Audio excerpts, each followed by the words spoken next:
Monsieur Michon est un diagnostiqueur immobilier certifié par un organisme agréé. À la demande d'une propriétaire, il va établir un DPE, un diagnostic de performance énergétique. C'est chauffage électrique. Chauffage électrique, vous avez une petite idée de la consommation mensuelle? Depuis le 1er janvier 2011, le propriétaire doit réaliser un DPE dès l'annonce de la mise en vente ou en location de son bien immobilier.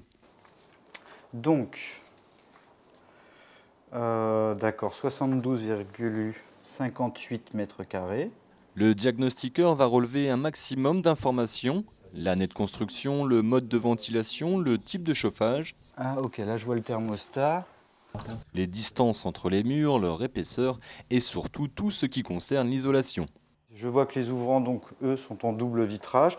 La lame d'air est relativement épaisse. Avec cette caméra thermique, Monsieur Voilà. Michon peut encore mieux apprécier les pertes d'énergie.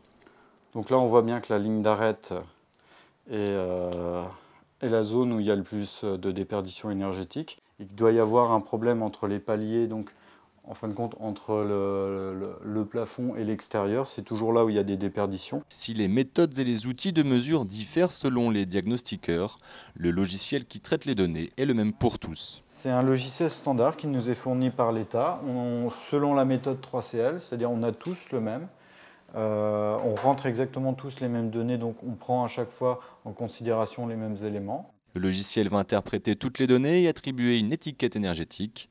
Ce diagnostic, obligatoire depuis peu sur les annonces immobilières, est censé motiver le propriétaire à engager quelques travaux pour améliorer la performance énergétique de son bien. C'est peut-être pour les acquéreurs un moyen de négociation, mais je ne crois pas beaucoup. En fait, tout dépend du contexte, si le logement est situé ou non en zone tendue. Il est évident que si vous avez un bien dans Paris où il y a quand même une pénurie de logements assez importante, la performance énergétique ne va pas être le premier critère. Il faut aussi se rappeler que dans le cadre de l'énergie, comme ce n'est pas le paramètre primordial, quand on cherche un bien, que ce soit pour se loger, à acheter ou à louer, la première chose qu'on regarde, c'est la situation du bien, les infrastructures qui sont autour par rapport à son travail, par rapport à sa vie quotidienne.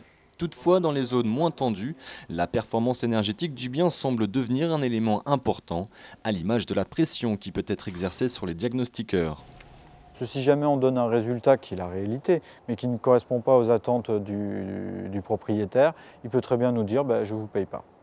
Dans ces conditions, ce diagnostic n'a de valeur qu'avec une intégrité totale du diagnostiqueur et du propriétaire.